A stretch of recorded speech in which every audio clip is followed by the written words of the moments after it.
Question number 27. A force F acts tangentially at the highest point of a sphere of mass m kept on a rough horizontal plane. तो अपने पास एक sphere है ऐसा,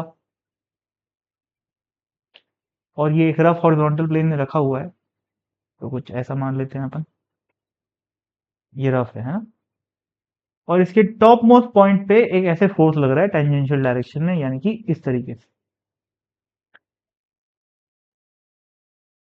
ठीक है। और इसका मास जो है वो m है, रेडियस नहीं दे रखी है, ठीक है। If the sphere rolls without slipping find the acceleration of the centre of the sphere.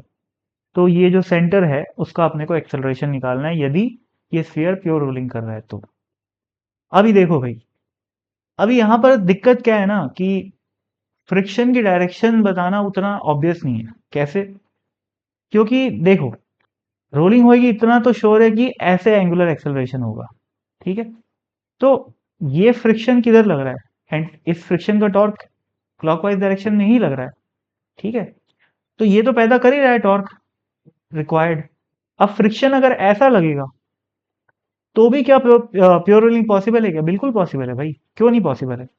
सोचो, ये फ्रिक्शन का टॉर्क भले ही यहाँ पर ऐसे लग रहा है, पर ये अप्लाइड फोर्स का टॉर्क बड़ा भी तो हो सकता है, और इस तरीके से जो रोटेशन है वो क्लॉकवाइज डायरेक्शन में पॉसिबल है। पहला तो ये केस। दूसरा केस ये हो सकता है कि फ्रिक्शन ऐसे लगे, ठीक है, और इस फ्रिक्शन का टॉर्क और इस अप्लाइड फोर्स का टॉर्क दोनों एक दूसरे को सपोर्ट करें, तो भी पॉसिबल है, ठीक है। तो कुछ बता नहीं सकते कि फ्रिक्शन कहाँ लगेगा, पर एक छोटी सी बात को समझते हैं अपन। जैसे ये वाला जो पॉइंट है, अब इसमें भाई अगर ये इसका नेट मूवमेंट आगे की तरफ हुआ, जैसे अपन क्या जानते हैं, प्योर रोलिंग अगर हो रही है या प्योर रोलिंग नहीं भी हो रही है, अगर प्योर रोलिंग को भी भूल जाओ, दो एक्सेलरेशन इसके, एक एक्सेलरेशन तो इसका अल्फा होगा ऐसे, और एक इसके सेंटर ऑफ मास का एक्सेलरेशन होगा ACM, ए मान लेते हैं। तो हमें पता है जो सबसे नीचे वाला पॉइंट है उसके दो एक्सेलरेशन होते हैं, एक तो आगे की तरफ ए और एक पीछे की तरफ आर इंटू एल्फा। अब डिपेंड करता है कि ए बड़ा है या फिर एल्फा इंटू आर बड़ा है, इस पे डिपेंड करता है कि फ्रिक्शन की डायरेक्शन क्या होगी, क्योंकि इन दोनों की मैग्नीट्यूड पे डिपेंड करेगा कि रिलेटिव मोशन की टेंडेंसी किस तरफ है, ठीक है। तो मेरे को नहीं पता, कुछ भी ऐसा तरीका नहीं है जिससे मैं बता सकूं। हालांकि ऐसा नहीं, ये तरीका बिल्कुल नहीं है, पर उसमें बहुत दिमाग लगाना पड़ता है, तो मैं नहीं चाहता अपन उतना दिमाग लगाएं। तो अपन सिंपली एक काम करते हैं, अपन मान लेते हैं कि फ्रिक्शन की डायरेक्शन है कुछ रैंडम, मान लो ऐसी है, ठीक। अब इक्वेशन बना के देखते हैं, नहीं काम चलेगा अगर तो देखेंगे, अभी फिलहाल मानने में क्या आ जाता है, ठीक है। तो centre of mass, sorry, force आगे लग रहा है, और ऐसा बिल्कुल मत सोचना भाई कि अगर फोर्स आगे लग रहा है तो सर फ्रिक्शन आगे कैसे लग सकता है, हाउ इज दिस पॉसिबल। बिल्कुल ऐसा नहीं सोचना है, ठीक है ना।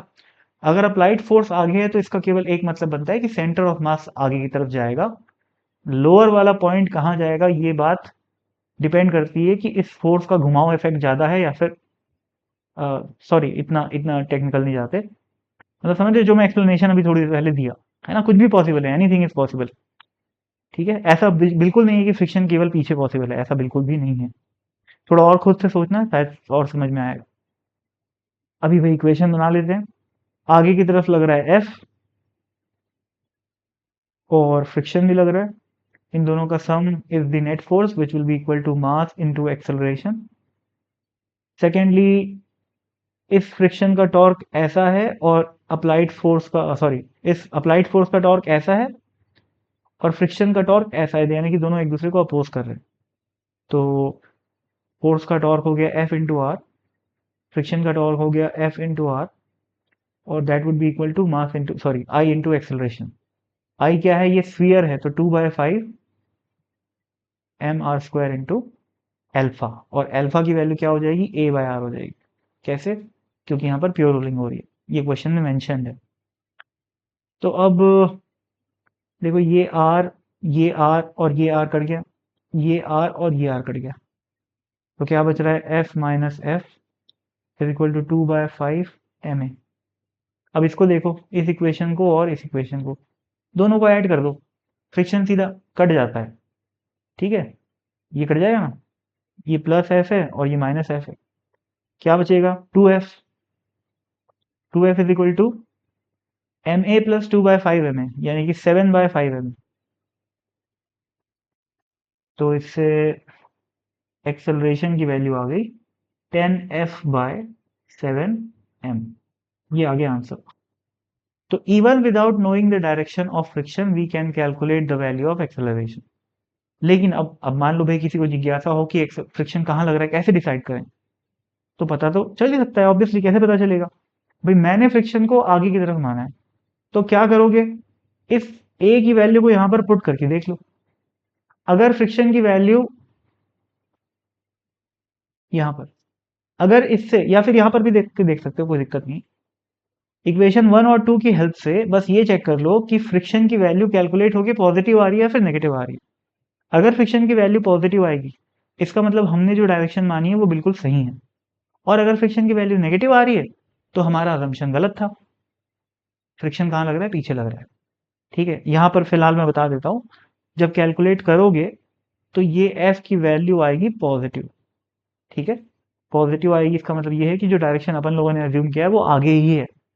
तो देखो भाई, अगर कुछ लोग ऐसा सोच रहे होंगे नहीं सर कि कैसे पॉसिबल है ऐसा, तो अभी पॉसिबल हो गया, इसी क्वेश्चन में फ्रिक्शन आगे लग रहा है, बल्कि जब फोर्स भी आगे लग रहा है फ्रिक्शन भी आगे लग रहा है, तो ये कोई चमत्कार बिल्कुल नहीं है ना, क्योंकि फ्रिक्शन उस पॉइंट ऑफ कांटेक्ट, जो पॉइंट कांटेक्ट में है जमीन के, उसके मोशन पे डिपेंड करता है, उसके रिलेटिव मोशन की टेंडेंसी पे डिपेंड करता है कि फ्रिक्शन आगे लगेगा पीछे लगेगा।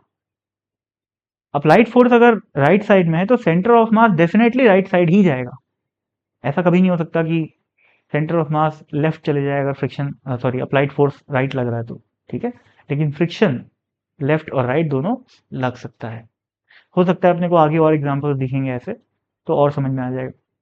हो सकेगा तो मैं खुद से एक क्वेश्चन बना के उसको अपलोड कर दूंगा, जिसमें ऐसा ही केस होगा, ऐसा ही अप्लाइड फोर्स होगा, लेकिन फ्रिक्शन पीछे की तरफ लगेगा, और ऐसा पॉसिबल है, ठीक है। ऐसा कब पॉसिबल है, जब ये यहाँ पर ये जो स्फीयर है उसकी जगह कोई और ऑब्जेक्ट हो, जैसे कि रिंग या फिर कुछ और, ठीक है, तो उसकी एनालिसिस होती है बहुत अच्छी खासी, किस ऑब्जेक्ट में, खैर छोड़ो, वहां पर नहीं जाते, ये क्वेश्चन अपना सॉल्व हो गया, बात करो।